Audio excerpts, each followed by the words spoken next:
လူကြားထဲမှာတရေ6တဲ့ဟိုတယ်လို့နာမည်ကြီးနေတဲ့တာလုံဟိုတယ်ဖြစ်ပါတယ်။အေးမြနေတဲ့မြို့တွေကညအပြင်မှာတော့တုံခါလောက်အောင်အတွင်းမှာတရေเจ้าတွေကြောင့်တွားရောက်နေထိုင်သူတိုင်းရင်တက်ထိတ်ထိတ်စိတ်နေရတဲ့နေရာတစ်ခုပါ။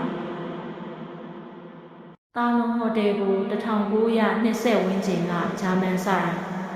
အရင်ခေတ်ဂျိုသားအဆောက်အအုံတစ်ခုအဖြစ်ဆောက်လုပ်ခဲ့တယ်လို့ဆိုကြပါတယ်။အစပိုင်းမှာနိုင်ငံခြားလူကြီးများအပန်းဖြေရာနေရာအဖြစ်သုံးသပ်ခဲ့ပေမဲ့ဒုတိယကမ္ဘာစစ်အကြားအဆောက်အအုံနဲ့ပတ်သက်ပြီးသွေးထိုးကျက်ဆက်မှုတွေအထက်တန်းဧည့်သည်တချို့လျှို့ဝှက်တည်ဆုံမှုတွေဖြစ်ပွားခဲ့တယ်လို့သမိုင်းမှတ်တမ်းတွေကပြောပါတယ်အပြင်းထန်ဆုံးလိုက်လံနေတဲ့တရေပုံရိပ်ကတော့အဖြူရောင်ယောက်ျားကြီးတစ်ဦးဖြစ်ပြီးသုံးဟွာထဲမှာအထူးသဖြင့်ည3 နာရီခွဲလောက်တကားကြားရဲကနေရှောစီးသလိုမြင်ရတယ်လို့ဧည့်သည်အများစုပြောကြပါတယ်။သူ့ရဲ့မျက်လုံးတွေထိစပ်ဖို့ခက်လောက်အောင်မဲရောင်ကြီးနေတာကြောင့်ဗီဒီယိုဖမ်းထားသူတွေလည်းထင်ရှားစွာမိထားကြတယ်လို့ဆိုပါတယ်။အဲ့ဒီတပြင်ဘက်မှာအခန်း3ရ10တနင်္လာကနာမည်အများဆုံးဖြစ်ပါတယ်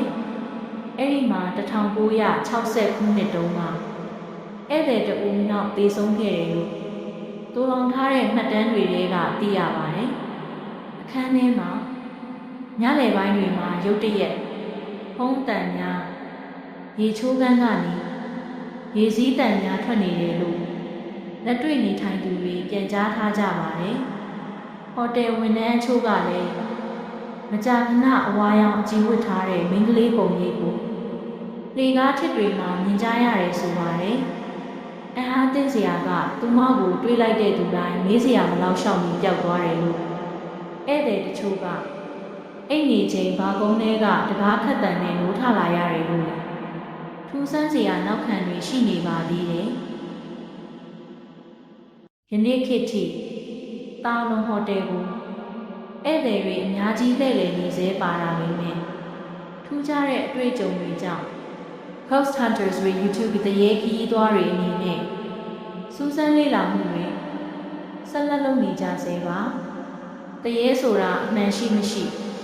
မသိချပေမဲ့လူတွေအကြိမ်ကြိမ်တွေ့ကြုံခဲ့တဲ့လက်တွေ့အတွေ့အကြုံတွေကတော့တာလုံဟိုတယ်ကိုမြို့ရဲကအများဆုံးရင်ထဲတုံလို့စရာနေရာတစ်ခုအဖြစ်ထားရှိနေစေဖြစ်ပါတယ်အချိန်တစ်ခုပေါင်းအဲ့ဒီအခန်းတွေထဲတွားကြည့်မယ်ဆိုရင်တင့်ကိုလည်းမျက်စိမပြတ်ကြည့်နေတယ်လို့ခံစားရနိုင်ပါတယ်။တွားလေးလာခြင်းပါလား